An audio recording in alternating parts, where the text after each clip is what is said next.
Om Vasudeva Shutam Devam Kamshachanuramam Devaki Paramanandam Krishnam Vande Jagadguru. Om Shanti Shanti.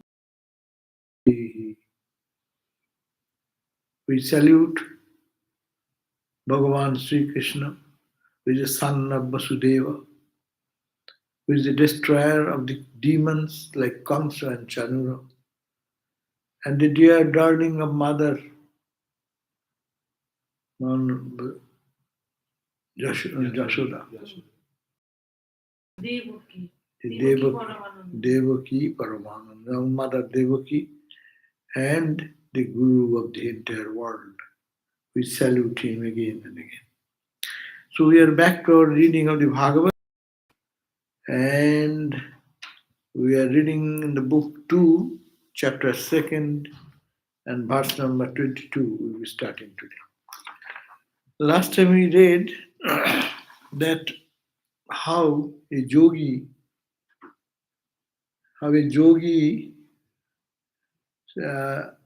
experiences how his departure from the world, how he will come and sit behind them so that I can see your face.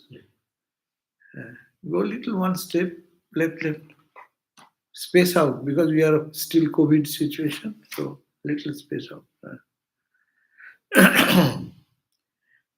So the yogi, how a yogi leaves the body, that was the discussion last time from verse number 15 of this chapter, second chapter, book 2, second chapter, 15 verse 2, as we read at the end of 21. So what it says, that spiritual aspirant then tries to control the energy up so that she restrains the energy not to go down,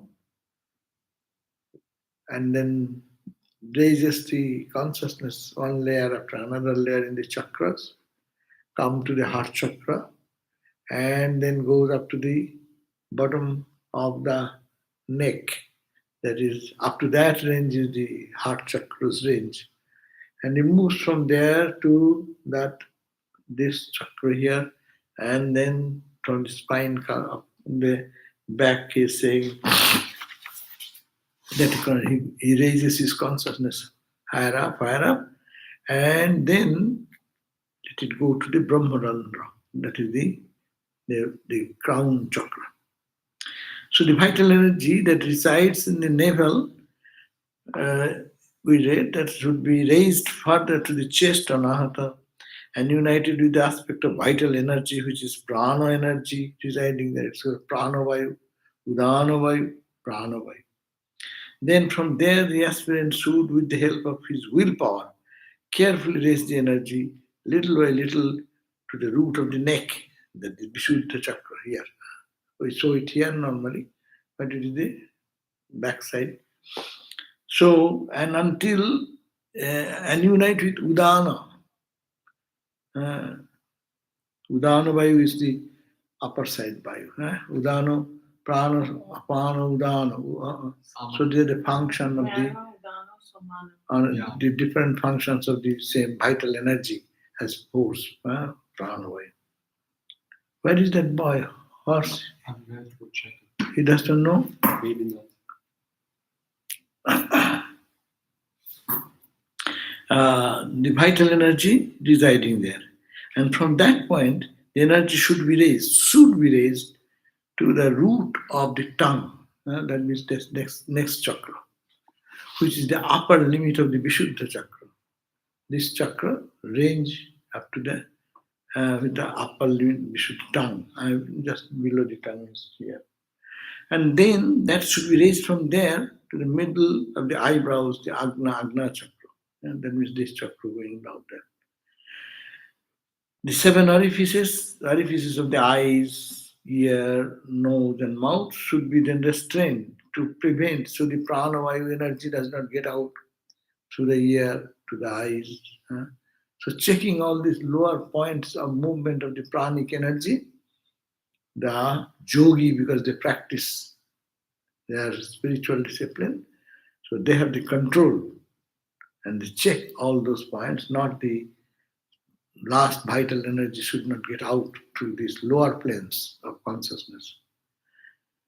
And if one is without any desire, no desire for worldly things and even for God or heaven, heavenly enjoyment also, one stays there for a moment with his spiritual insight fully uncovered, and then piercing the Brahmananda at the top of the crown, one leaves the body realizing oneness with the Supreme Being.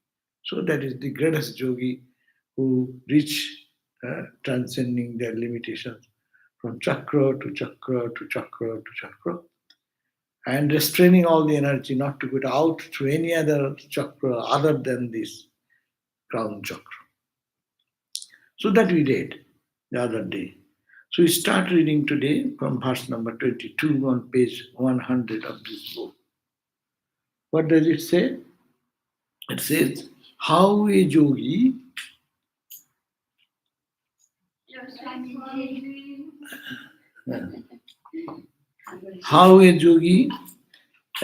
transcends different spheres up to Brahmaloka.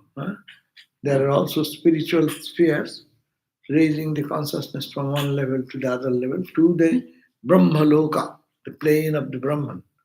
So how that is possible, that is also is described here now.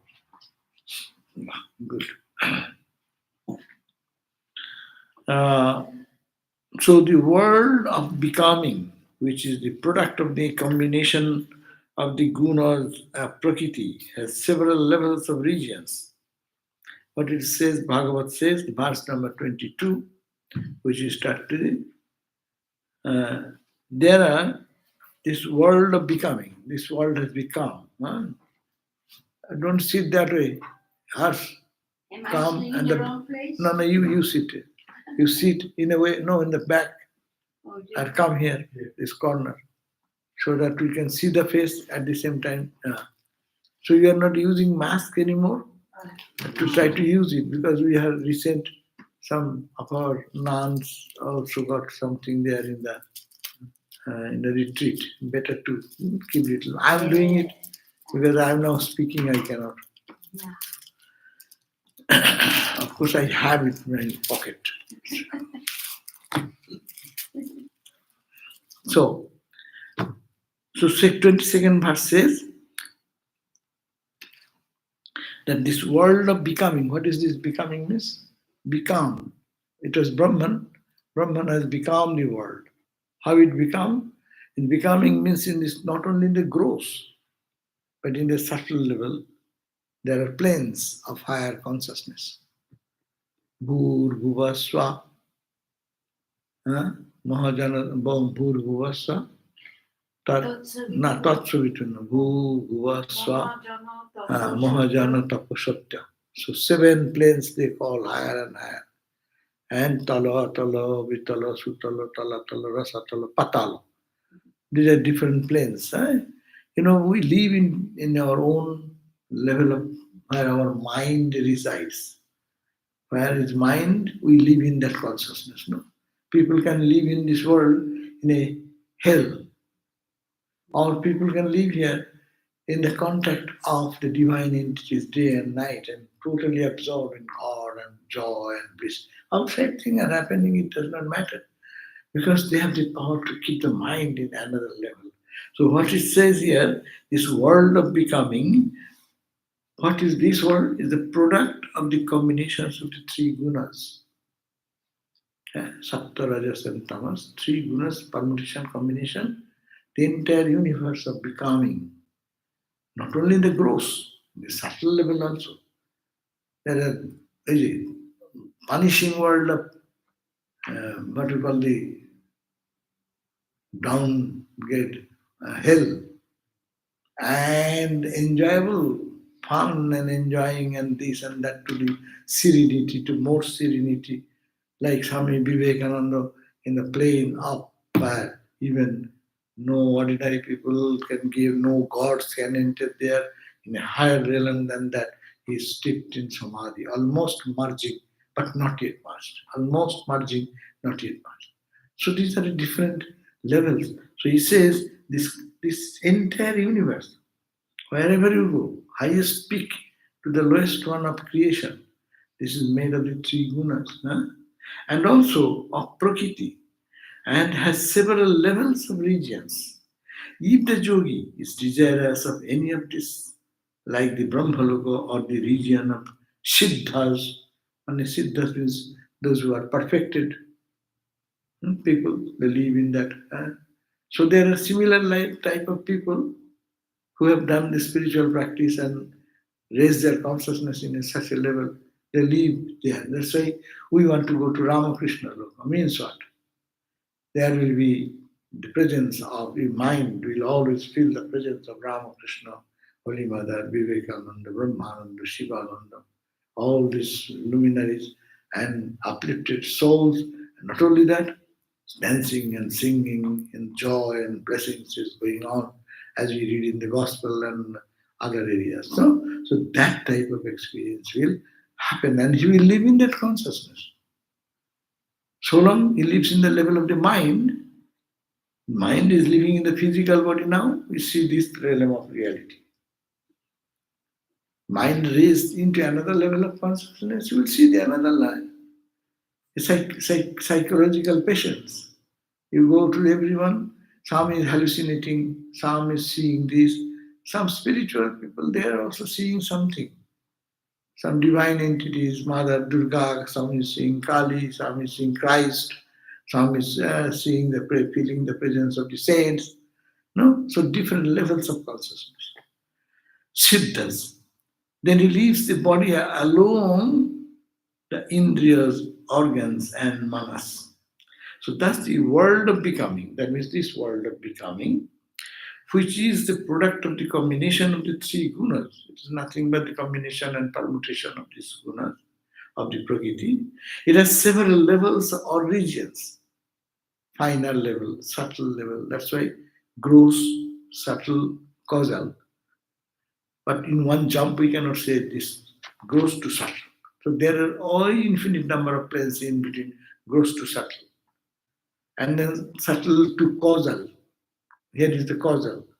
So in between there will be infinite number of space and experiential areas. And then beyond, when you merge yourself into the Supreme, so who will say what is there? So there is nothing. Nothing, or Vedanta says that is called Brahman. Buddhists will say nothing, Vedantist will say Brahman.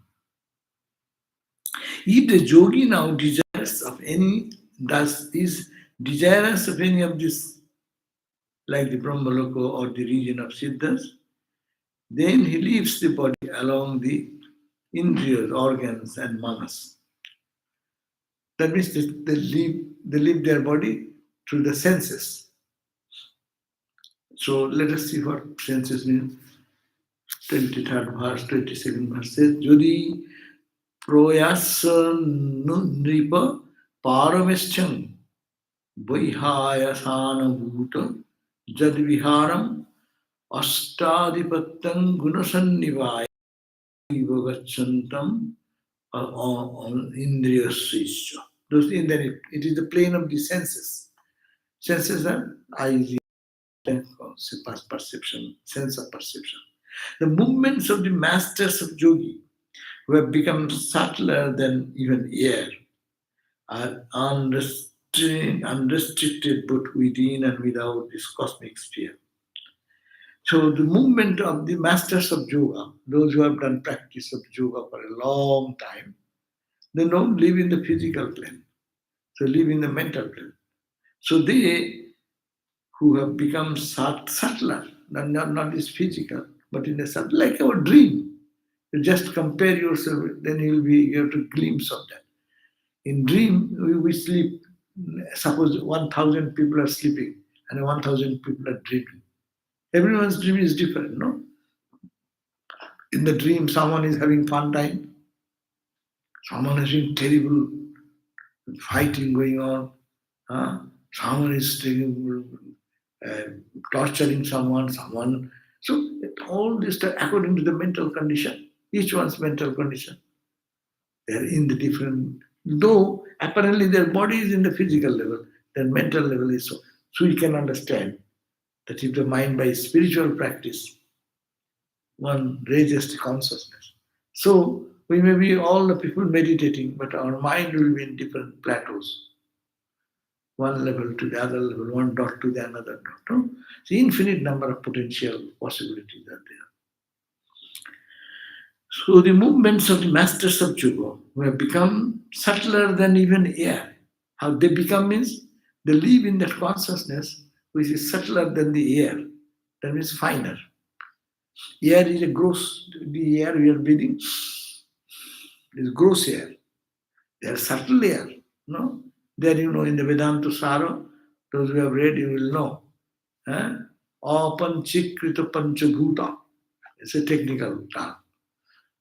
Panchikrita means 5 assimilated together. That's all 5 combination is khichuri. Air, water, fire, all this mixed together. Maybe, as we say, it is, what did you eat today? People say, I have eaten rice and dal. Even rice and dal, only 2 items you have said, major. In Bengal, people take so much rice. That's why the name comes right. Rice. But not rice only.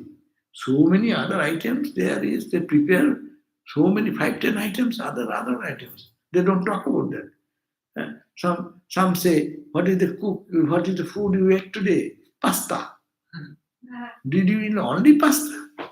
No, we eat some sauces, some this and that. You are not mentioning that. But majority being so people talk about that it is there, the subtle, it becomes the mind, the movement of the masters who have become subtler than the air. This air, which is what we are talking, this physical air is the half of the pure air, subtle, plus 1/8 of fire, 1/8 of subtle water, heat, no? Kitty up this more. So 4, rest of the 4, 1/8, 1/8, 1/8, and major is half. As I said, rice, and I ate rice. What did you eat? I took rice today. I took pasta today. You don't take only pasta, you don't take rice only. You go to the hotel and you say, oh, what did you eat? You refer the principal meal, but you have other meals also associated.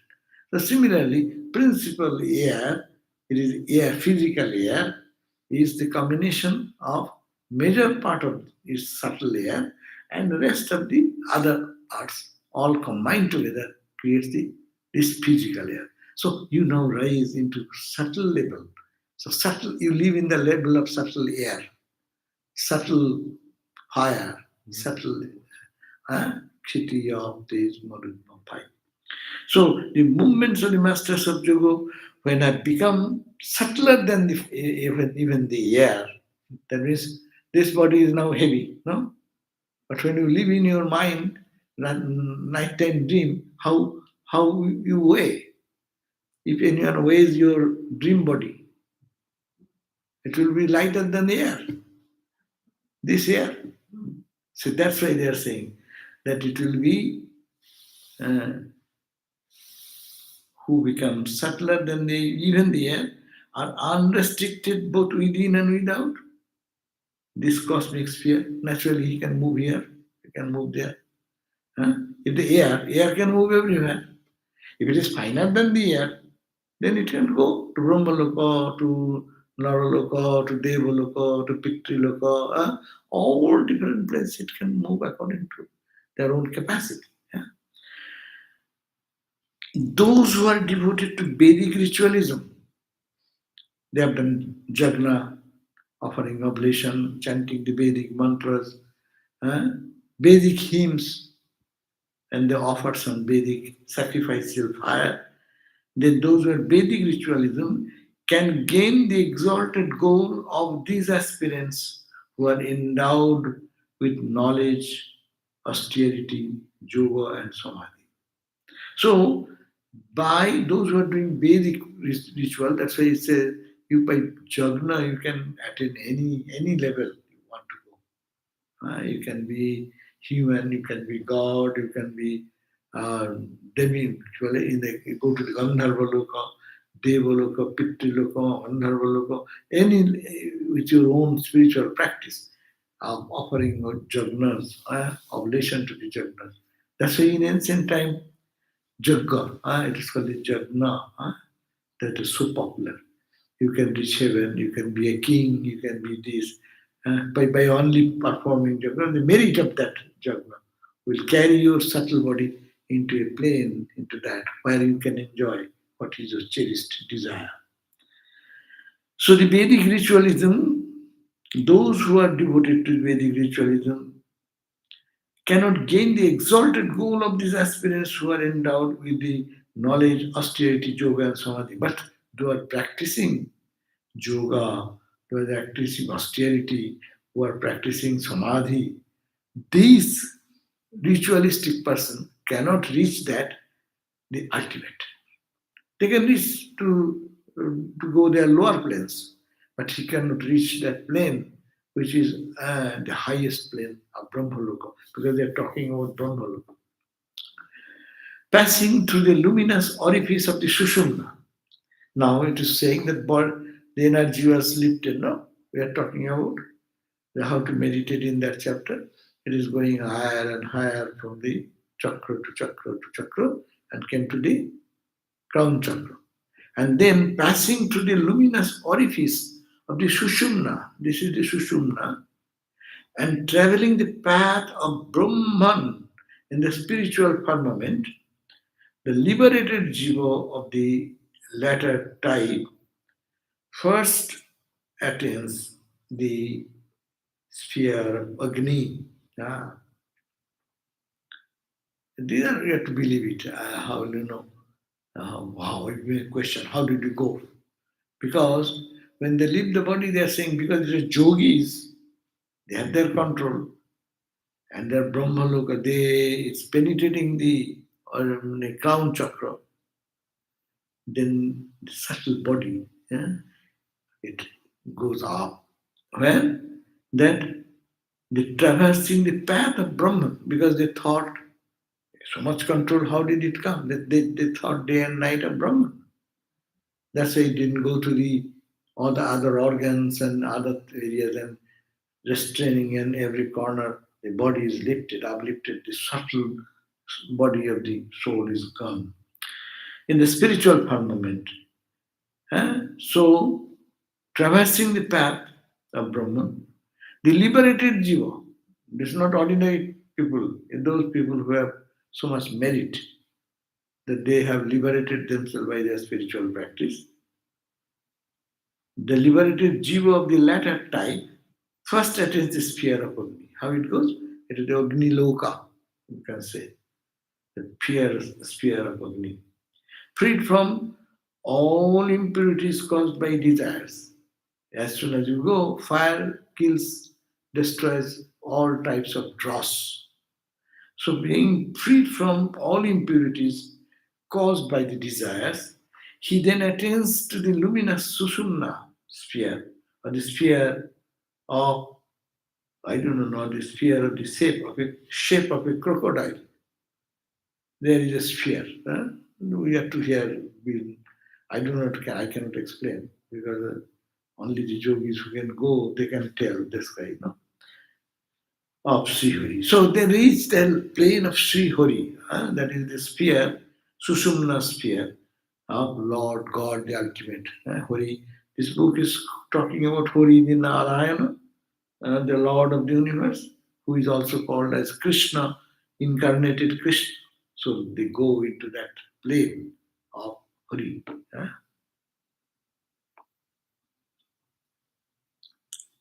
Srihari. Transcending this Sushumna sphere, which is like a hub of the universe.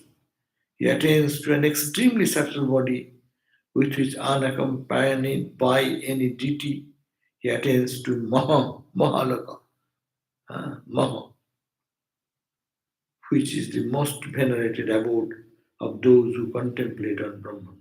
So those who are thinking, I am Brahman, etc., day and night, they are talking about their journey. They have been liberated here. How their soul gets merged into Brahman. This description is given. So it is only we cannot you cannot challenge why, what. It is not the why what. It is the way it happens. And where the sages like Bhrigu with their lifespan of eons abide. So you go to reach that plane where the sages like Bhrigu, they live their lifespan of thousands and thousands of years there. Because it is not merged yet to the Brahman, but it is only journey they are talking, how the journey, mind is becoming subtler and subtler, and he has been freed from all attachment of the world. Now it goes. We only hear that Mar came to Buddha at the last point. Only one word. Which level, which sphere, we do not know. Probably they are describing little further details of this journey. When the time of Naimittaka Pralaya, they live there for a long period for joy, and Naimittika Pralaya, Pralaya means dissolution. Naimittika means intermittent.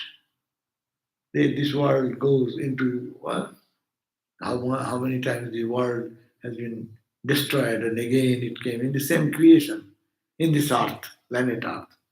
Historically, if we hear, oh, it was all flooded, all covered with this, all the animals died, and then again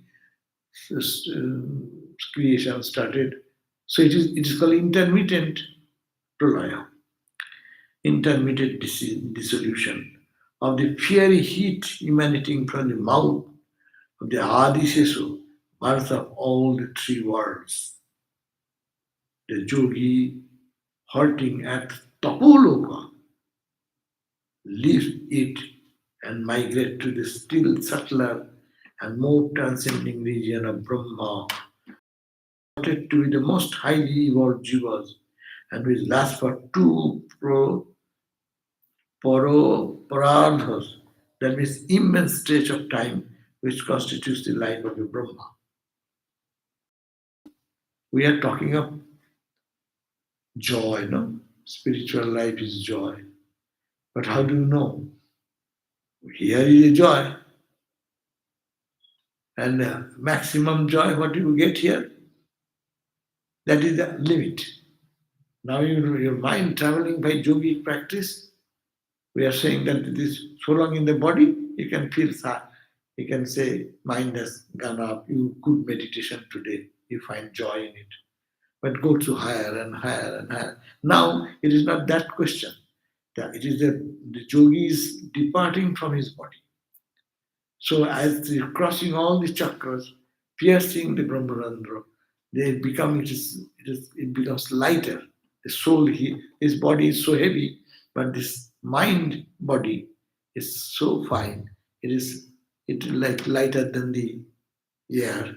It moves on, and it reaches the plane. This is the plane of Srihari.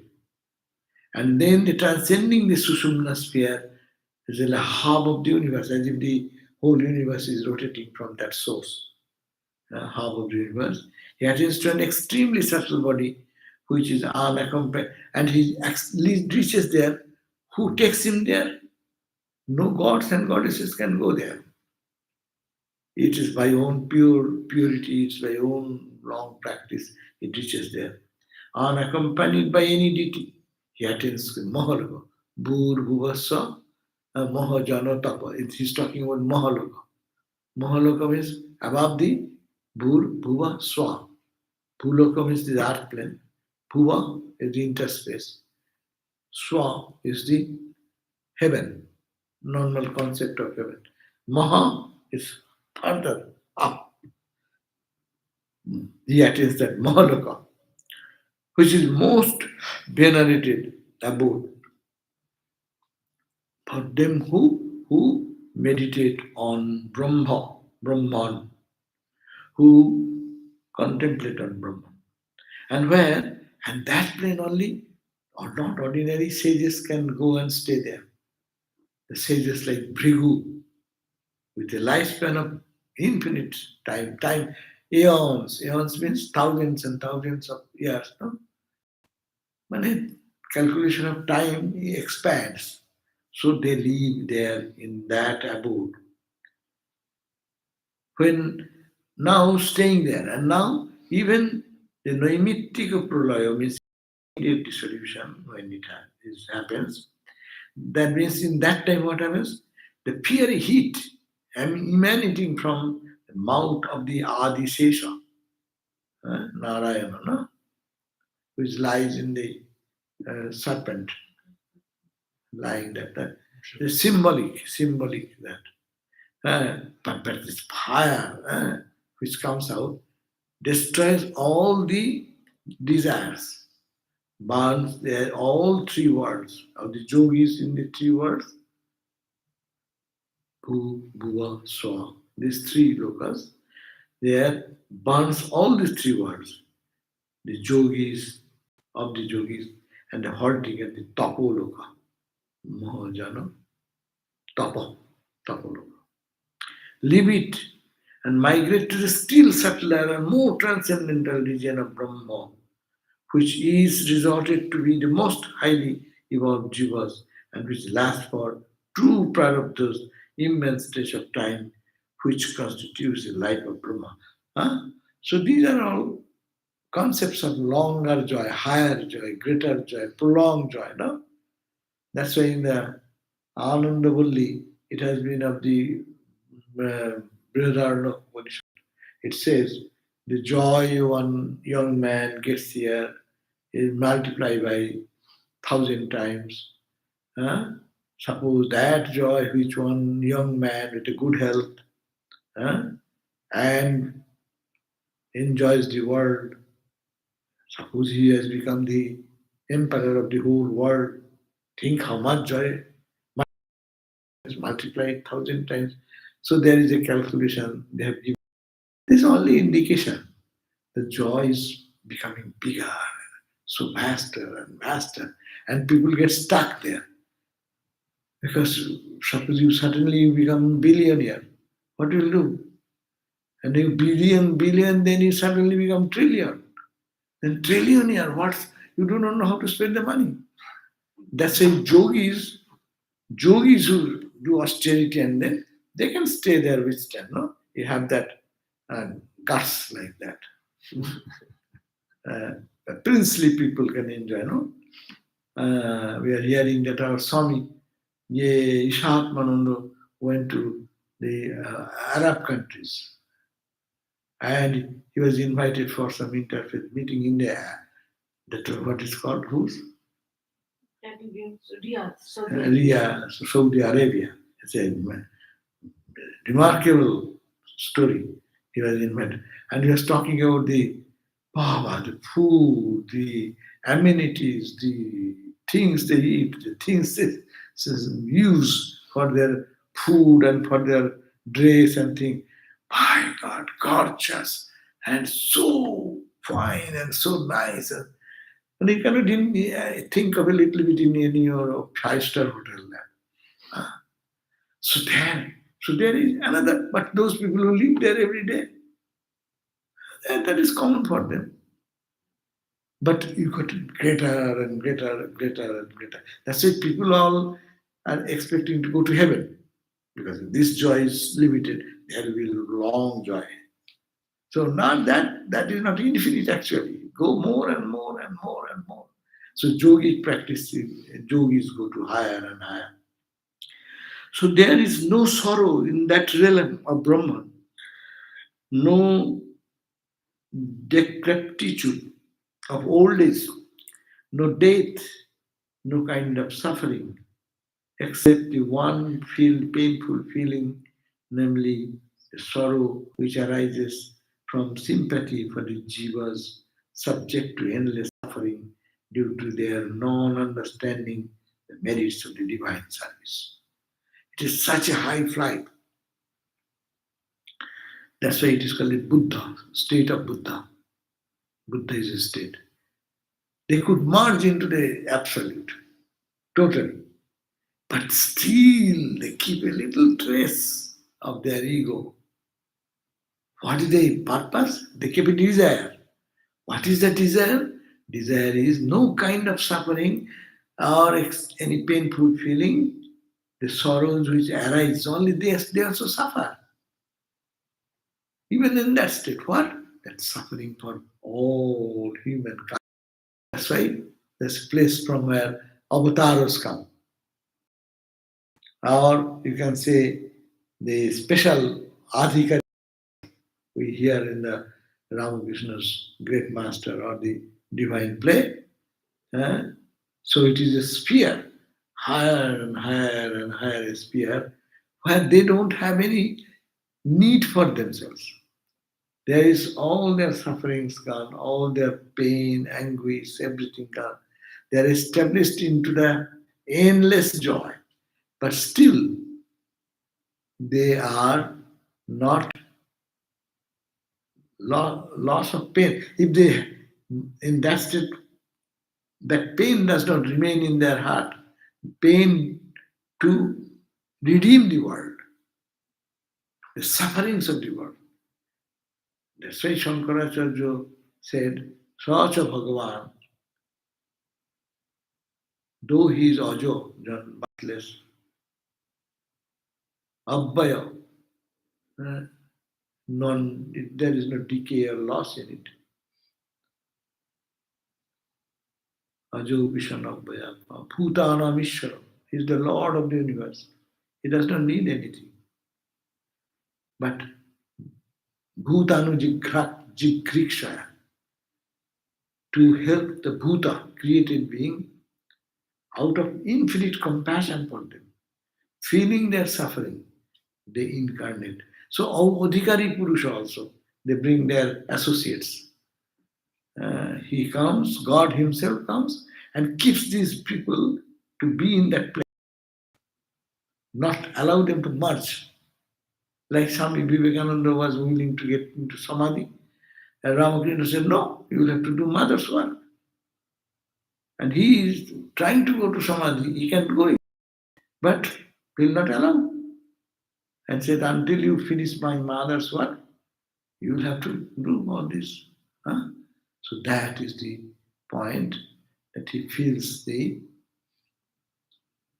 compassion, the pain. There is a pain, but that pain is not for anything for his own. He has accomplished everything. A little trace of duality remains, and that duality, out of infinite compassion for the seeing the pain, they feel, oh, these people are suffering so much, let me do something.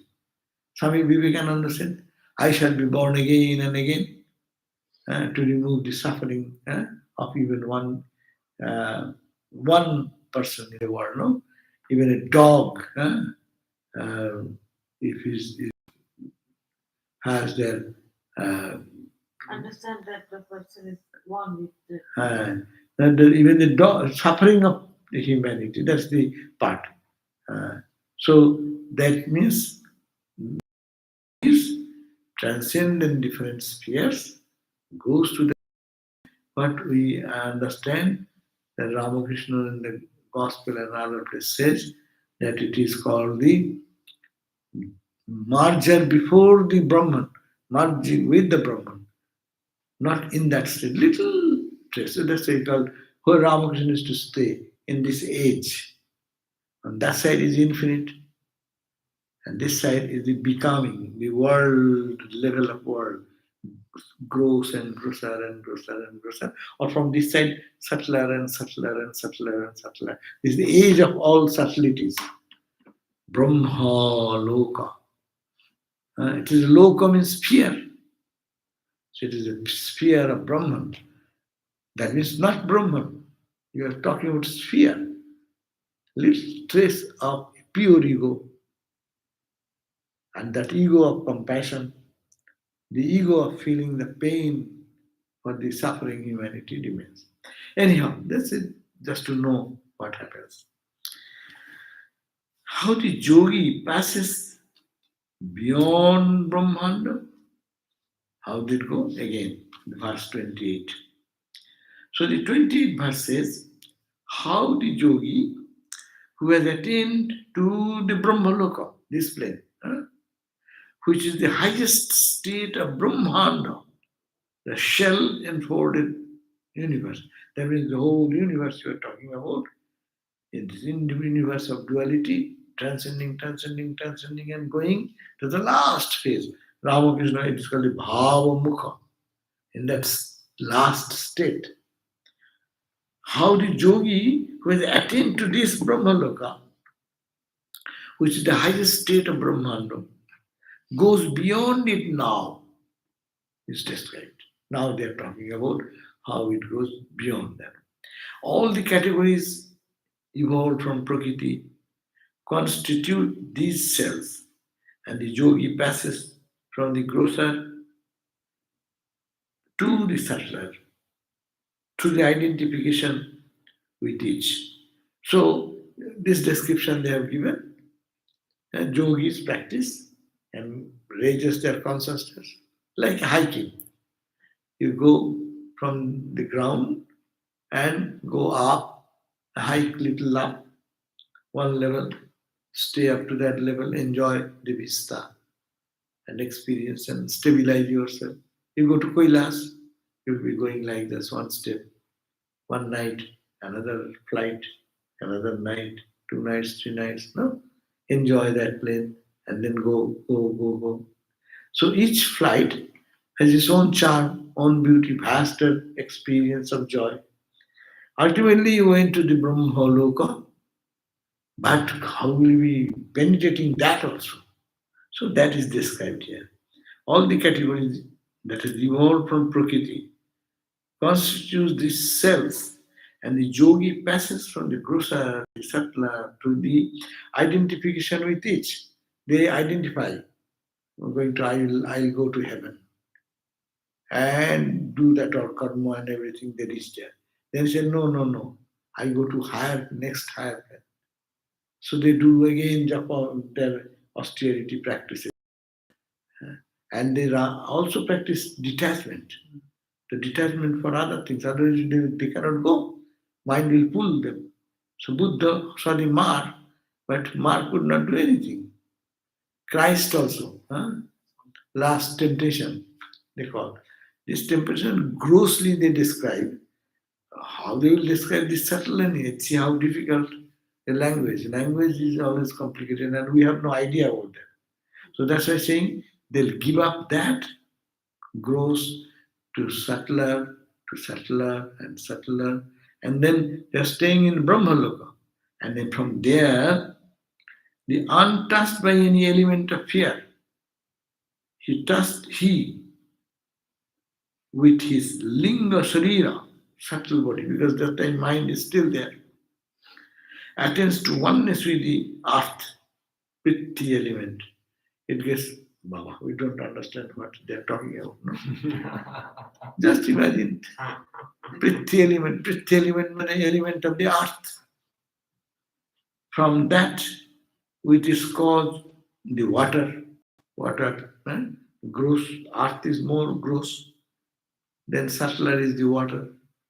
The water's origin, earth's origin, that means the 5 elements, they're not the gross form, subtler from form of which came from Brahman only. All the qualities came from them. So going back to the source, we came back this way down, and we are here now. Now it is the journey back, which is the cause of the water element, and from that water element, which is called fire element, and from that fire element to the wind element, Fire is restricted, no? Wind is much bigger because, look at the earth. If fire happens in one place, two places, but how much is the air? Air is everywhere. So it is bigger. That means subtler means master, master. And from that fire element to the space, akasa element, which is a symbol of the all-pervading Brahman. Akasa is the closest example of Brahman is the akasa. People give the example. God is like space everywhere. To indicate everywhere, so look at that. Air is limited around the earth, no? And then air element to the fire element to the air element, and from that element space. In the space, all the stars and galaxies and everything is there. How big is that? So that sphere is increasing, expanding in dimension, which is symbol of all pervading. Almost akash, so that's why it is example. Normally in Vedanta books, they give two examples. One, they give the space example, or earlier they give the example of the ocean. We are too limited. What shall we think of big expanse of reality? But it is the gross to subtle they go. Now, how the yogi transcends the subtle aspect of elements, out of which are formed the objects of the senses, is now stated. Now, how the senses are also made of the five elements, and these are the five elements in the external world. How the senses can help us to go beyond this realm of five elements that is described here. The sense of smell, it dissolves in the subtle element smell. The sense of taste, in the subtle element of taste. The sense of sight, in the form. Sight, sight is related to the form. You see some form, then your sight, eye works. So in the sense of touch, in the tactile element, the sense of hearing in the sound element, and the organs of actions in their respective functions. So you retrace them back. The eyes, the sense of smell is dissolved in the subtle element. This is the smell, you get a fragrance, perfume, subtle. Can you go to the root of that smell? So yogis can go that. Alright, is it Tanmatra? Tanmatra or beyond Tanmatra, I do not know what level they are talking. Just to understand subtler, you have to how to, as a eyes are seeing, you have to go to the root of the eye to eye. Yeah. Manaso, Manu, Chakshusas, Chakshu is the eye of the real eye. Real eye, it is the eye. So go back from here to the real eye. Go back from the hearing to the real root of its sound symbol. No? So all the five senses are to be brought back to the root of them. The senses of taste, the smell element taste, the subtle element taste, the sense of sight in the form, the sense of touch in tactile elements, the sense of hearing, the sound element, the organs of action. In their organs of actions, in their respective hand, feet, etc., in their respective functions. Next, how the yogi transcend still higher categories is now described. The yogi dissolves the bhuta sukshmas, subtle aspects of the element in their sources. That means it is going back. It is the product. So we are in the product level. We draw the mind from which it is coming. That's why the language is the bhuta or sukshma bhutas, subtle elements, in their source. Gross element we talked about. Gross element coming of the subtle element. Now the subtle element should have its source. Push them back to its source. Subtle element to its source. The tamas aspect, ahankara. What is that? That is the ego.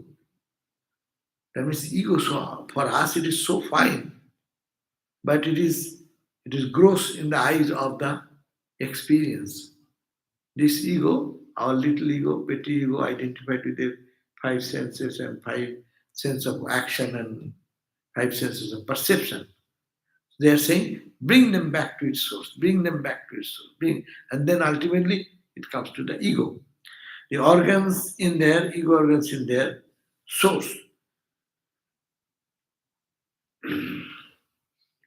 The mind and the presiding deities in their source.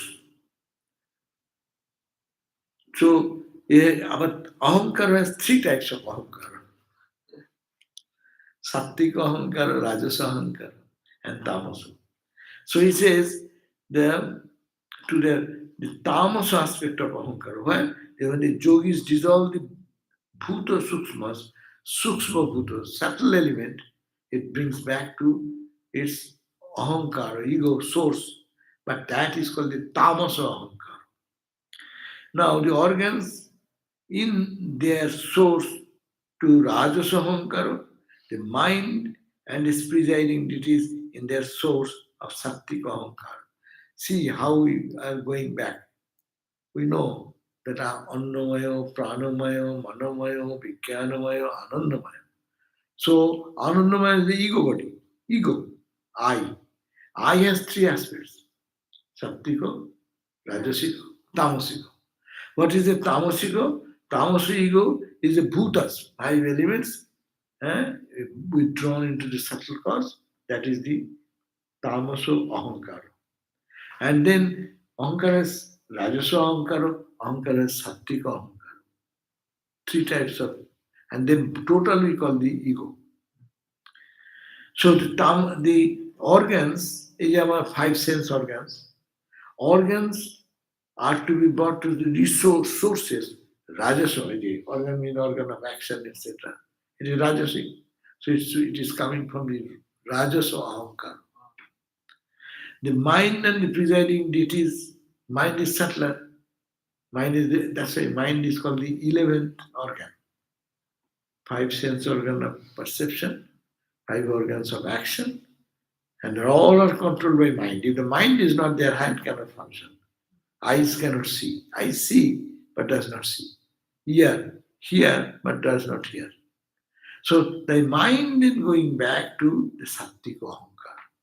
So mind going to the sattvika ahankara, the sense organs going back, that is the rajasa ahankara, and the subtle aspects of the elements, five elements, panchabhuta, they would trace back to that tamasa ahankara. So ahankara divided into three, sattva, rajas, and tamas. Baba. It is a bhakti book. Sankhya book. More than Sankhya book.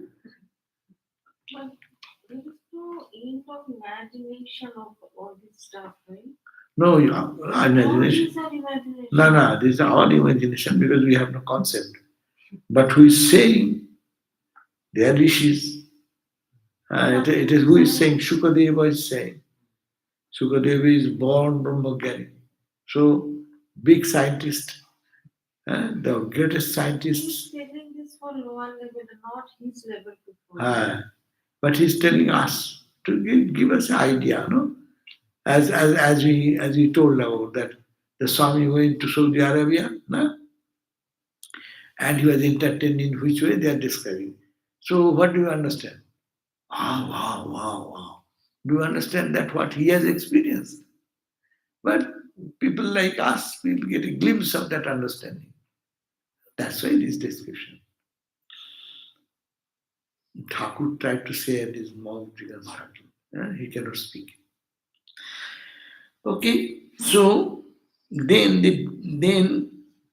he dissolves in the ahankara, in its cause, the Mahat Tattva, in the gunas and the gunas in the Prakriti. So they are merging into Mahatattva to Prakriti. It is Sankhya philosophy. If we keep the mind in Sankhya philosophy, how it is everything is merging into merging and merging. Dissolved in the Prakriti, he becomes clothed with bliss. Prakriti Laya. Sankhya philosophy says Prakriti Layanam. Prakriti Laya people who get into merge into Prakriti. These are the people. So withdrawing like that.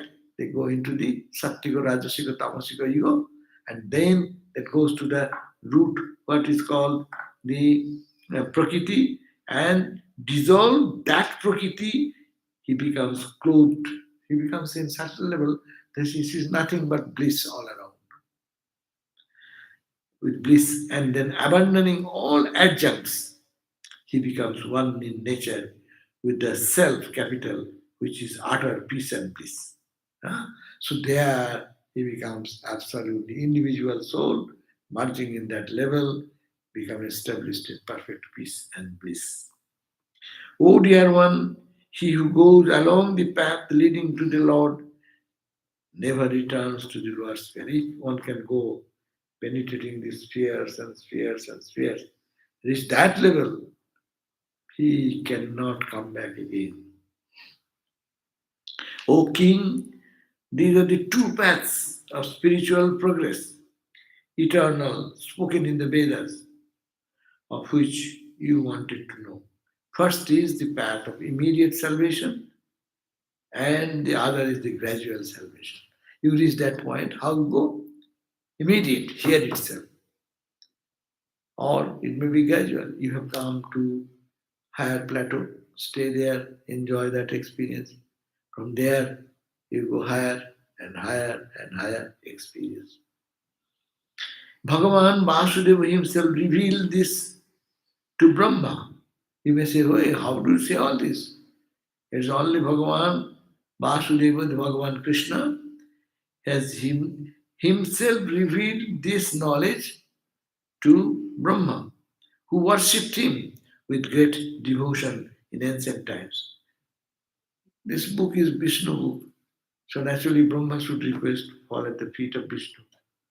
Or Shiva, all will have to come under Vishnu.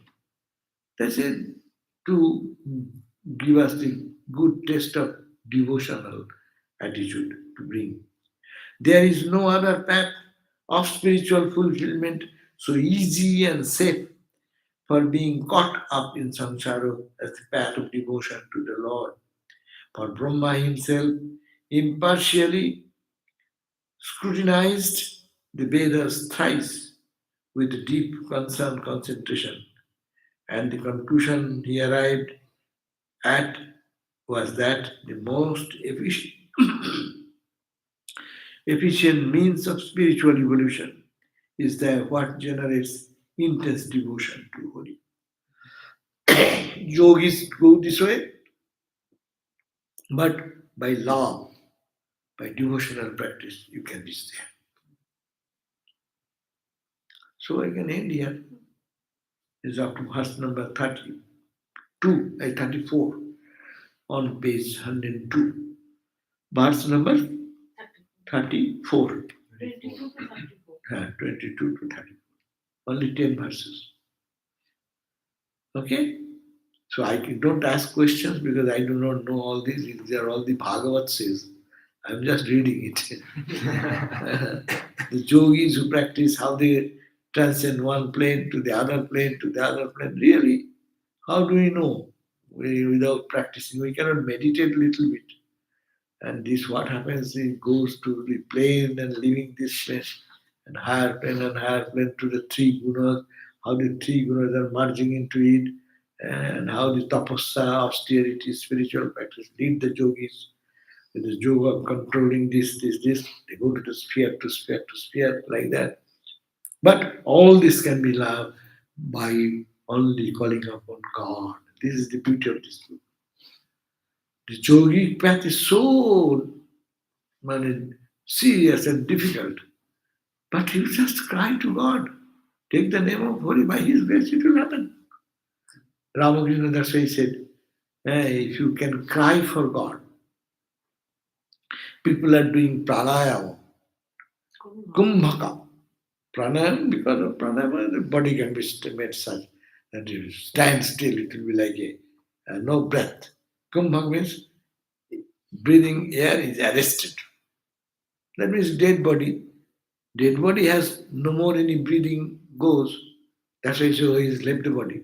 But yogis remaining in the body can arrest the flow of the breathing and stay almost. Ramakrishna, by simple sheer mind moving into samadhi, his body, the breath stops. Doctors don't feel the pulse with the stethoscope. No, everything is gone, like a dead body. Kumbhak. He says, Ramakrishna said, if one can cry for God, love God with whole heart and soul, and cry, this will happen spontaneously. You need not have to do all this breathing exercise and go for how many inches here, how many inches here, and all this measurement and thing. All this mind to withdraw from here to there to there. Love God. That is Ramakrishna. No? That is here we are coming to that point. They are all things true. Yogi can go that way. Let them choice. But you as a bhakta, you can also reach the same destination by simply, sincerely calling upon God and loving God to the full extent. Okay? Okay. No question is good for me. I do not know much of this journey. What shall I say? Eh? Like that Thakur said, no? There's someone is saying, I had my uncle's house. We have many Horses in the cowshed. horses in the cowshed. We have many horses. And they live in the cowshed of my uncle. That means he has no idea how big is the horses. And horse can be needed, what type of room is needed to accommodate them. That means he has no concept. So he's talking. So most of us like that. Because particularly these areas, how the mind goes to the sukshma, to the elemental state, and elemental state to the finer element, and there to the mahat tattva like this. Ahamkar tattva, ahamkaro, sattika ahamkara, to our mind is marching in there, and that is called the rajasa ahamkara. So we'll read next day from 35 verse of the 2 to 35. No, 34, sorry, 2 to 34. Om Shanti, Shanti, Shanti, Hari Om Tat Sat, Sri Ram Krishna Arpanamastu. So, hope to see you 7:30. at 7:30 for the Shanti Gita class. Thanks for those who join in line, and thanks for all of you who are here. My God. Okay, Jai Jai.